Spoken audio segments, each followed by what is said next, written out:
When most fans and people who see or hear the name Gillette, they think of razors. When longtime NASCAR fans hear of Gillette, they think of the old Gillette Young Guns ad campaign. And also, Newman! But there was a brief, controversial time when a different Gillette was the name of team ownership in NASCAR.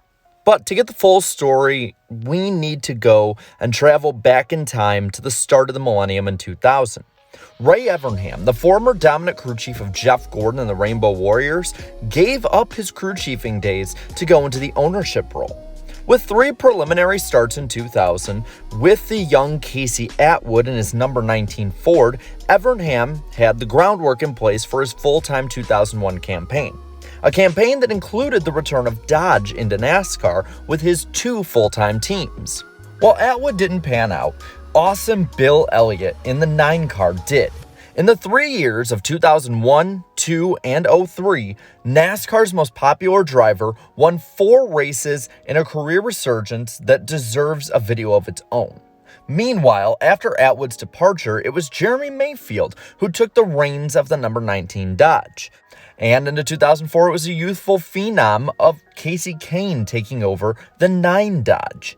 The 2004 season would be the best season overall in performance for both teams at the same time that Evernham would ever see. Mayfield would break through to his first Evernham victory at Richmond in September. This would also be a clutch performance that ended up climbing him into the 2004 chase for the Nextel Cup. And while missing the chase, Kasey Kahne still ran up front numerous times and easily could have won 3 to 5 races in 2004.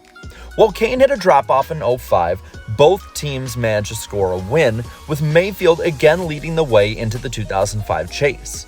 Now 06 saw the pendulum swing when it came to power in the teams, as Kahne had favor with his revamped 9 team and rattled off 6 wins.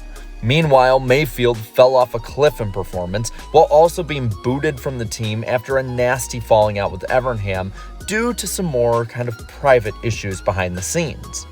Between the two in performance would be Scott Riggs in the 10 car, who was kind of nothing of note really. While Elliott Sadler would join the 19 car halfway through the 2006 season, nothing really changed, and while confidence was high heading into 2007, it was a year that the wheels fell off for Evernham. And this season also provided the big crossroads in the team's story that comes into play. On August 6th, 2007, Evernham had sold controlling interests of the team to George Gillett Jr., not to be mistaken with the Gillette razor and shaving products brand. Gillette was a businessman known for his sports investments. As early as 1966, he'd already put $1 million into the Miami Dolphins. He had his Gillette Communications company that he started, and his failed attempts to join forces with Pat Bowlen and John Elway to buy the Denver Nuggets was the first financial attempt of the 2000s he had in the world of sports. And after years of smaller acquisitions, a NASCAR team like Evernham fit right into his mass spending spree. In the immediate start of the dual ownership, there was no real change in results. All of the teams still ran mid to back of the pack. Heading into 2008, the Dodge squad needed rejuvenation. And this started with sponsorship, as lead driver Kasey Kahne had a new sponsor landing on the hood of his number 9 car, the king of beers, Budweiser. Even without the 10 car performing, the 9 and 19 did improve slightly, shown most by Kasey Kahne's great month of May and early June, where he won a few races in the All-Star race, but even with that though, he was not able to make the chase yet again. In this time, it was quickly showing that Gillette was nothing more though than a name on the team, an absentee owner. And this was in more ways than one. The checks that were paid to Ray Evernham bounced. Heading into 2009, Gillett Evernham would officially merge with Richard Petty Motorsports because of lack of funding and because of these financial problems. This officially ended the team as it was known at the time, as while the 9 and 19 teams lived on, they would now be under the RPM banner, Richard Petty Motorsports, and by 2010, they wouldn't be Dodges, they'd be Fords. George Gillett kept an ownership stake in RPM for a few years, but at the same time had numerous legal battles popping up. This came to a head in 2010, as at the same time Kasey Kahne was set to leave the team. Their franchise driver was now leaving. Gillette had a $19 million lawsuit from Ray Evernham on top of the massive $117 million lawsuit filed over a loan connected to his investment with the Liverpool soccer team. With this, Gillette sold what was left of his ownership for pennies on the dollar. Evernham had been desperate when Gillette came along to compete at a higher level like a Hendrick Motorsports. At the time of Gillette's proposed money coming in, it would be used to invest in the team and help them improve. Instead, this lack of funding pretty much tanked the Evernham team. Within a year of Evernham being gone, Gillette had been now put in a merged similar position, if not a worse one. And the outlook, even with the lawsuit in place, looked grim still for Evernham.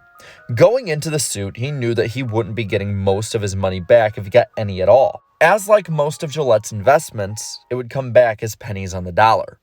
In early 2012, the parties of Evernham and Gillette came to a settlement privately. It was settled out of the court, dismissed from the court, and with the monetary amounts not being shown to the public, Evernham would say that it was merely a moral victory, but not a total one. But the damage was completely done. Evernham was out of a team. And by the time that the lawsuit is settled, there was little left in NASCAR that showed of his team's existence. Evernham had graduated on to NASCAR coverage at ESPN at this point, and nowadays he's helping run the SRX with Tony Stewart. As for Gillette, the business mogul got past most of his lawsuits relatively unscathed. By 2016, all that was left from his questionable sports endeavors was paying the Mill Financial Group £1.5 million per year, or about the equivalent of $2 million in American dollars per year, for the £50 million loan that he got for his failed Liverpool investment. As of 2022, the 83-year-old Gillette's net worth remains around $700 million, so all in all, he got off pretty well, I think. But in it all, the loss of jobs and opportunities caused by Gillette's involvement was a net negative on NASCAR in a time that it really didn't need it more than ever. Now, with me saying all this, I want to pass the story on to you. What do you think the legacy of Evernham Motorsports as well as Gillett Evernham Motorsports has been on NASCAR? Let me know down in the comments below. While you're at it, leave a like on this video, share this video, and subscribe to my channel for more great NASCAR content. And to all my channel members, thank you so much for your support. So until next time, have a good one.